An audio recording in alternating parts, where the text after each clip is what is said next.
Hello दोस्तों, आज बहुत ही इम्पोर्टेंट वीडियो के साथ हाजिर हुआ हूँ। आज मेरी वीडियो आधारित है एंटीबायोटिक्स दवाइयों पर। तो सरल भाषा में ये समझें कि एंटीबायोटिक दवाइयाँ ऐसी दवाइयाँ हैं जो कि बैक्टीरिया के द्वारा हुए इन्फेक्शन को या तो ख़त्म करने के लिए या तो उनसे बचाव के लिए इस्तेमाल होती हैं, और ये इंसानों और जानवरों में दोनों में इस्तेमाल होती हैं। एंटीबायोटिक दवाइयाँ ये बैक्टीरिया को या तो मार देते हैं या फिर उनके ग्रोथ को रोक देते हैं। अब कैसे कैसे इनका मैकेनिज़्म है। कुछ एंटीबायोटिक जो हैं ये इनके सेल वॉल को डैमेज कर देते हैं, कोई प्रोटीन सिंथेसिस को रोक देते हैं। ये पूरी डिटेल मैकेनिज़्म ऑफ एक्शन जो है एंटीबायोटिक्स की मैं अगले वीडियो में बताऊंगा। इनकी एंटीबायोटिक्स की जो क्लासिफिकेशन है ये भी पूरी डिटेल अगले वाले वीडियो में, और डोजेस जो कि बहुत इंपॉर्टेंट है इसको भी अगले वाले वीडियो में मैं साझा करूँगा। इससे पहले ये जान लें कि कुछ बैक्टीरियाज ऐसे हैं जो कि इवोल्यूशनरी मैकेनिज्म के द्वारा अपने आप को चेंज कर लेते हैं, जिससे वो एंटीबायोटिक से आसानी से बच सकें। इसमें कुछ 4-5 जो इम्पोर्टेंट है मैं उनके जो क्लास है वो बता देता हूँ, स्पीसीज। इसमें से आपका पहला हो गया इंट्रोकॉकस फेसियम, एस ऑरियस, और क्लेब्सिल्ला न्यूमोनी, और एसिनेटोबैक्टर बाउमानी, और लास्ट में है स्यूडोमोनास अर्जिनोसा। ये टाइप की जो बैक्टीरिया होते हैं ये बहुत जल्दी चेंज कर हो जाते हैं, इसलिए इनको ट्रीट करना थोड़ा मुश्किल होता है, और इनको ध्यान में रख के इनका इलाज किया जाना चाहिए।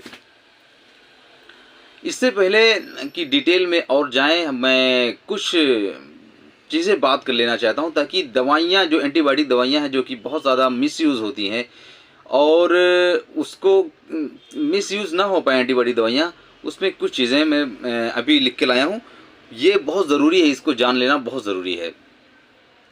जैसे कि अभी आपने कोई दवा एंटीबायोटिक ली बगैर किसी सलाह के, दो खुराक 3 खुराक, कहीं भी बहुत सारे लोग हैं 2-3 दवाएं एंटीबायोटिक जानते हैं, वो कहीं से भी मेडिकल से या फिर और कहीं से भी दवा 2 खुराक ले लिए और खा लिए एंटीबायोटिक दवा मिला करके, और आराम हुआ।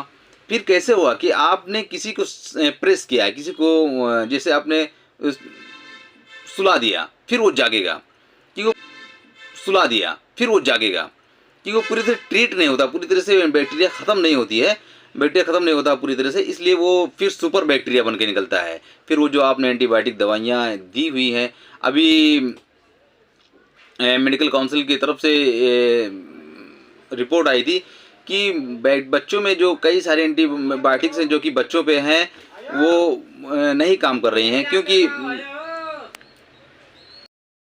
टिप्स बताते हैं जिससे कि आपकी सेहत पर भी असर ना पड़े और आप का पैसा भी ख़राब ना हो, बैक्टीरिया रेसिस्टेंट ना हो, एंटीबायोटिक का मिसयूज़ ना हो। तो पहले ये जान लें कि अगर डॉक्टर ने आपको ऐसा कहा है कि आपको एंटीबायोटिक की ज़रूरत नहीं है। बहुत सारे लोग बहुत जल्दबाज होते हैं, अगर 2 खुराक खाए और आराम नहीं हुआ तो फ़ौरन एंटीबायोटिक का इस्तेमाल करते हैं। एंटीबायोटिक अगर डॉक्टर ने आपको मना किया है कि एंटीबायोटिक की ज़रूरत नहीं है तो उस पर भरोसा करें, रुके रहें। उसके बाद ये ध्यान देना कि वायरल इन्फेक्शन के लिए एंटीबायोटिक का इस्तेमाल ना करें। अब बहुत सारे लोग नहीं जानते कि वायरल इन्फेक्शन जो है ये एंटीबायोटिक जो एंटीबैक्टीरियल होता है, एंटीवायरल नहीं होता है। कोई भी वायरल इन्फेक्शन है और उस पर आप एंटीबायोटिक दिए जा रहे हैं, कोई काम नहीं होगा। इससे अच्छा है कि जैसे आपको कफ कोल्ड हो रहा है तो वो जाने, अक्सर जो कफ कोल्ड हैं, खांसी है, जुकाम है, ये नॉर्मली वायरल इन्फेक्शन होते हैं।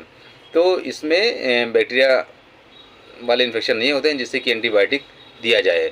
तो 3-4 दिन अगर थोड़ा सा इम्यूनिटी बढ़ेगी, 3-4 दिन खाने पीने पे ध्यान दें, 5 दिन थोड़ा सा वेट करें तो अपने आप ये सही हो जाता है नॉर्मली। तो इस पर थोड़ा धैर्य रखें। दूसरी बात ये है कि डॉक्टर ने आपको जितने दिन की दवा लिखी है और वैसे ही खाएं जिस तरह से बताया, जैसे जो खाली पेट बताया है, जिसको जैसे भी बताया है उस हिसाब से आपको खाना है। डोज़ को स्किप नहीं करना है। डोज़ एक एक सुबह शाम बताया है, दोपहर बताया है, तो आपने दोपहर में नहीं खाया, फिर ऐसा कर दिया, आगे पीछे ये सब नहीं करना है। दूसरी बात कि डोज आपके कुछ दवा खाए, आराम हो गया, फिर उठा के रख दिए दवा, हाँ बाद में खाएंगे, बाद में बचा के, जितनी दिन की दवा लिखी हुई है डॉक्टर ने उतनी दिन की दवा आपको खाना है। इन्हें की दवा बचा के रख लिया और बाद में खाएंगे। या फिर किसी सुनाई की दवा मत खाएं कि किसी ने खाया था ये दवा, आराम हो गया, वही दवा मैं भी ला के खा लेता हूँ, ऐसा बिल्कुल नहीं हो सकता, वो दिक्कत आपको ना हो। तो ये सब कुछ चीज़ें हैं, इसको जानना, इस हिसाब से आप अपने सेहत पर जो दवा के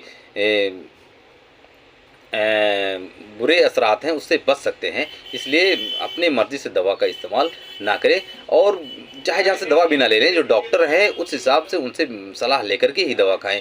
कहीं से भी दवा लिए के या कोई भी से दवा लेकर के खाना, ये सब अच्छी बात नहीं है।